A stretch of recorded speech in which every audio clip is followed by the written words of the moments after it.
Good morning, trading world. It is March 24th, 2021, 10 minutes after 8 a.m. on the East Coast. And this is my pre-market outlook. Can we get a bounce basically to confirm the top of the range? Today is going to be somewhat of an important day. There are things that I'm looking for that kind of confirm we're going in the direction that I'm looking for. And we're trying to shift from either an up to neutral trend to basically a downtrend. And in the downtrend, one of the things that we look for is that all the pops or bounces are sold off. So if we could get a sell-off today, if we pop because it's evident that we're going to have some semblance of a bounce today, whether it's big, small, medium, whatever, it will be a bounce. Will it be met with a lot of sell side activity? So that's going to be the thing that I look for today. And in keeping with our focus for the week, a lot of what I've been talking about has been day structure. And I've introduced 3 different types of day structures. We have the range day, we have the trend up day, trend down day, and then what I like to call a rounded reversal, or I actually call a range day, because it's like the combination of a trend day and range day.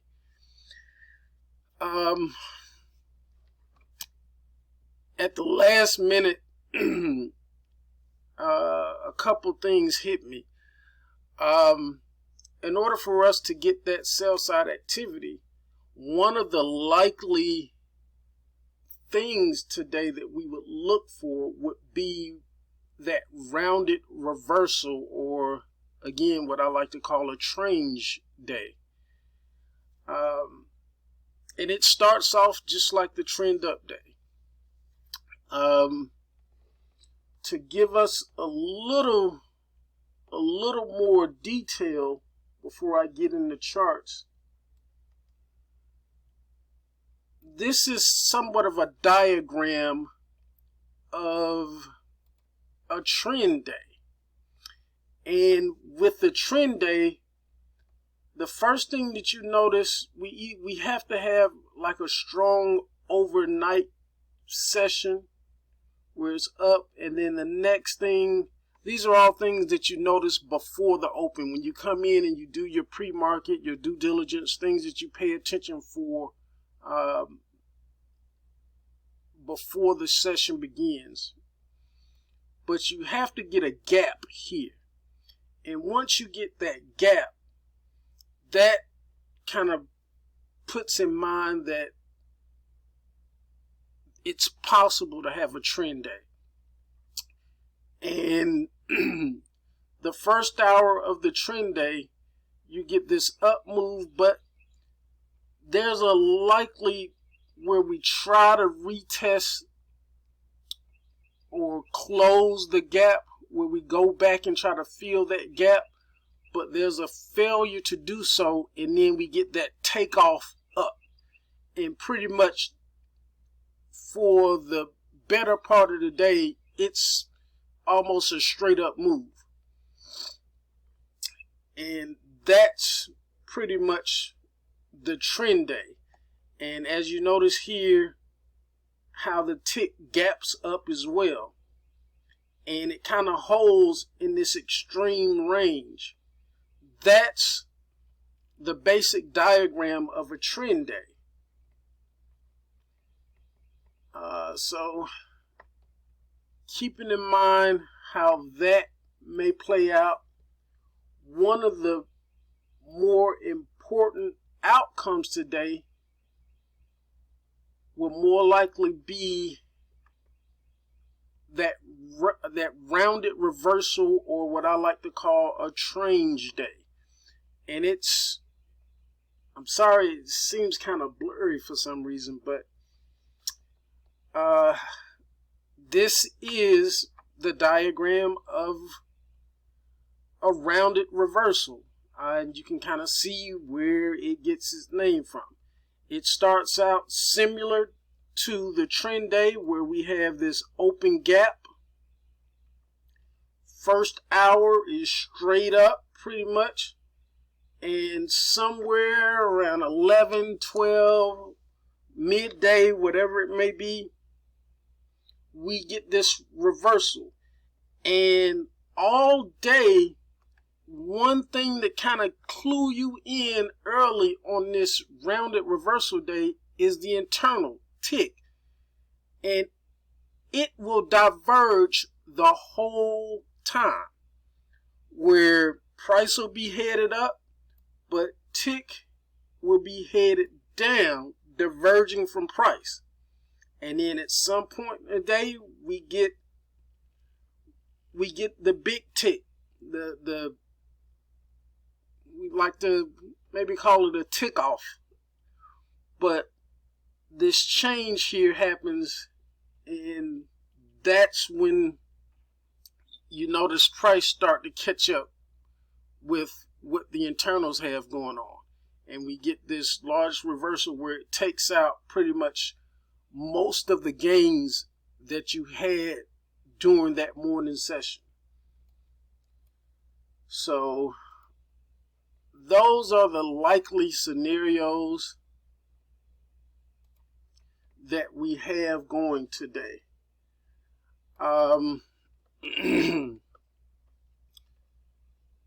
So again, I just showed you diagrams of both a trend day up and a rounded reversal.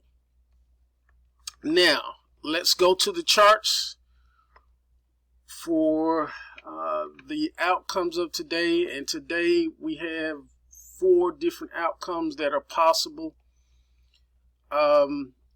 Outcome number 1, which I give probably a 20% probability of happening. We're looking that we may test or hold this 389 area here if we get a retest of it. And keep in mind that yesterday's close was 389.51. Let's say on this outcome number 1, we get a test back down to here, and then we get our two-sided trade. So holding this 389 area. That is option number 1. Option number 2.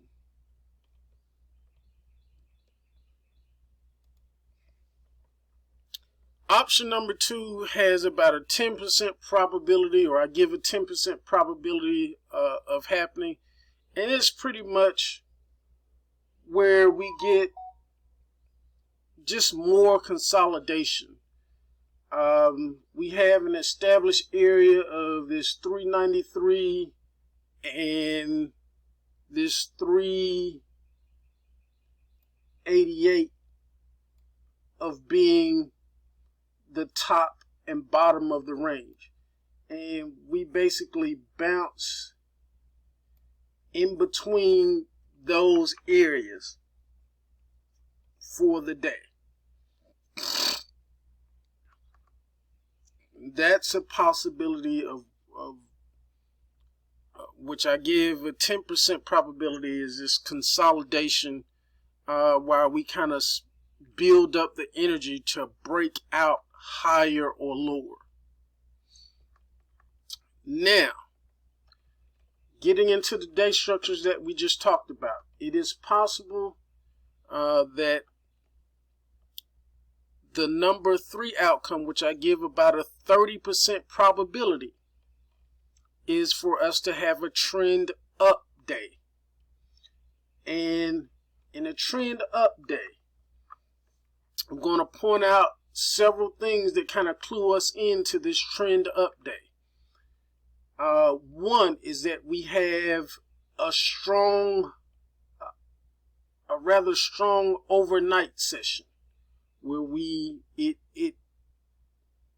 prices trend up overnight, getting us to a point where it's possible that we may open gap up.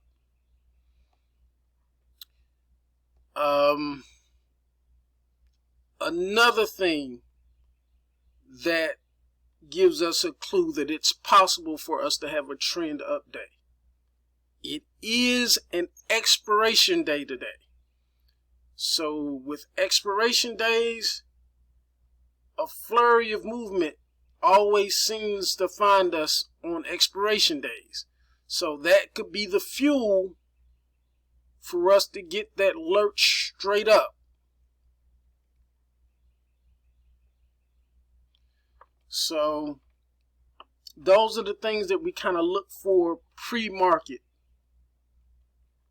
Now, as I pointed out in the diagram, on the trend up day, the internal, we get a gap up to an extreme range and we kind of hold that range. That's something that we look for after the open.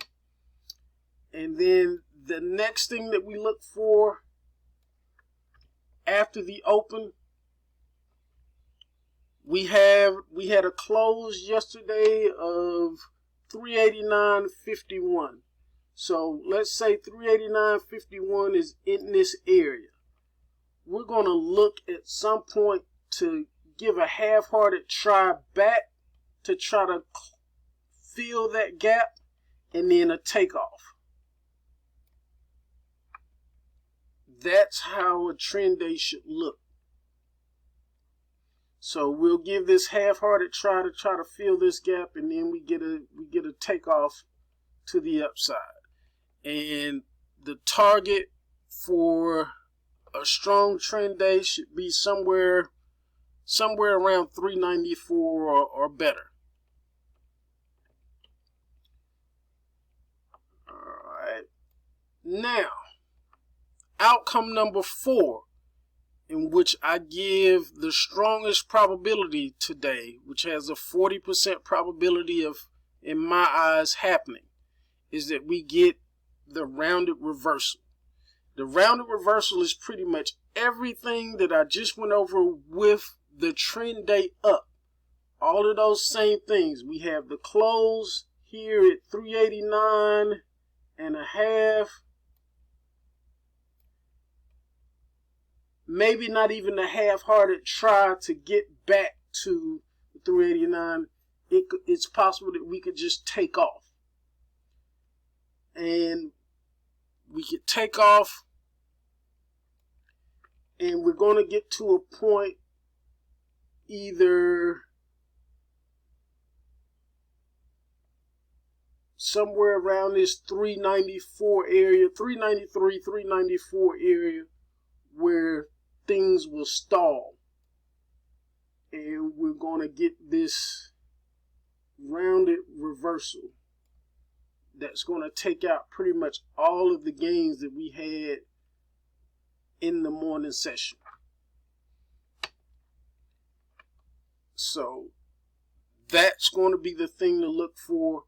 And we want to look at internals, at that rounded reversal for internals, because we want to see a divergence. Even though price is moving up, you want to see the internals diverging from price, moving down. And then finally, once we hit that midday where things kind of come together, we get a sharp turn down in internals that kind of signify that reversal coming. So those are the things that we should be looking for or paying attention to. And if we get this divergence, and things look as though this rounded reversal, this is a definite sign to me that here I'm going to be placing a lot of shorts for the long term here, hand over fist. Looking to keep plenty of time, at least 23 to 30 days out.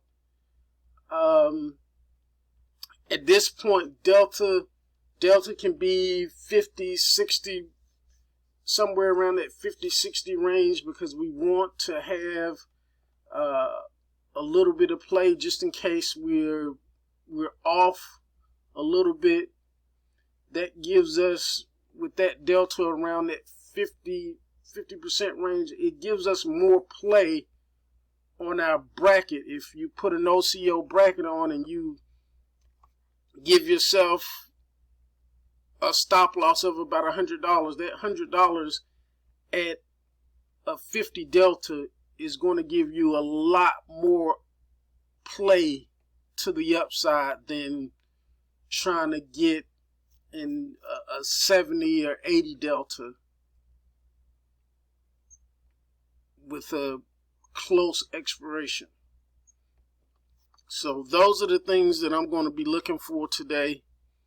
I may also place a quick spread or two here this morning to kind of take advantage of the upside of this possible trend day. I'll either do it with straight calls, or it's a possibility I may do a bull put spread. And the reason that I would be looking to do this bull put spread is to take further advantage of what I think is coming. If we're met with a lot of sales activity here, I am going to buy. I would buy a put here,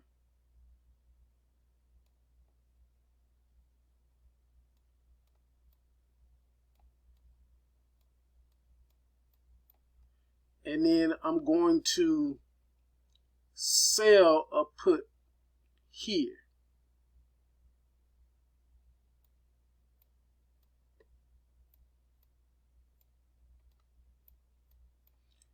And because I think this is going to be short-lived, it gives me an opportunity to take advantage of this rising price where these puts that I sold begin to make money, and I buy them back at the time of reversal, hopefully for a profit, but it leaves me with puts here that I can kind of leave in place to take advantage of the downside that may be coming in the days to come. So that's probably going to be a strategy that I use today if I'm quick enough to get everything on at the opening. So those are all things to look for. As I've said before, always know your risk. It is too dangerous to do anything naked or without a bracket, because things change very fast right now, and they could swing one way or another a very large area, so you have to protect yourself. As always, wishing you a profitable day. Hope this helps. Your comments and likes are appreciated. See you next time.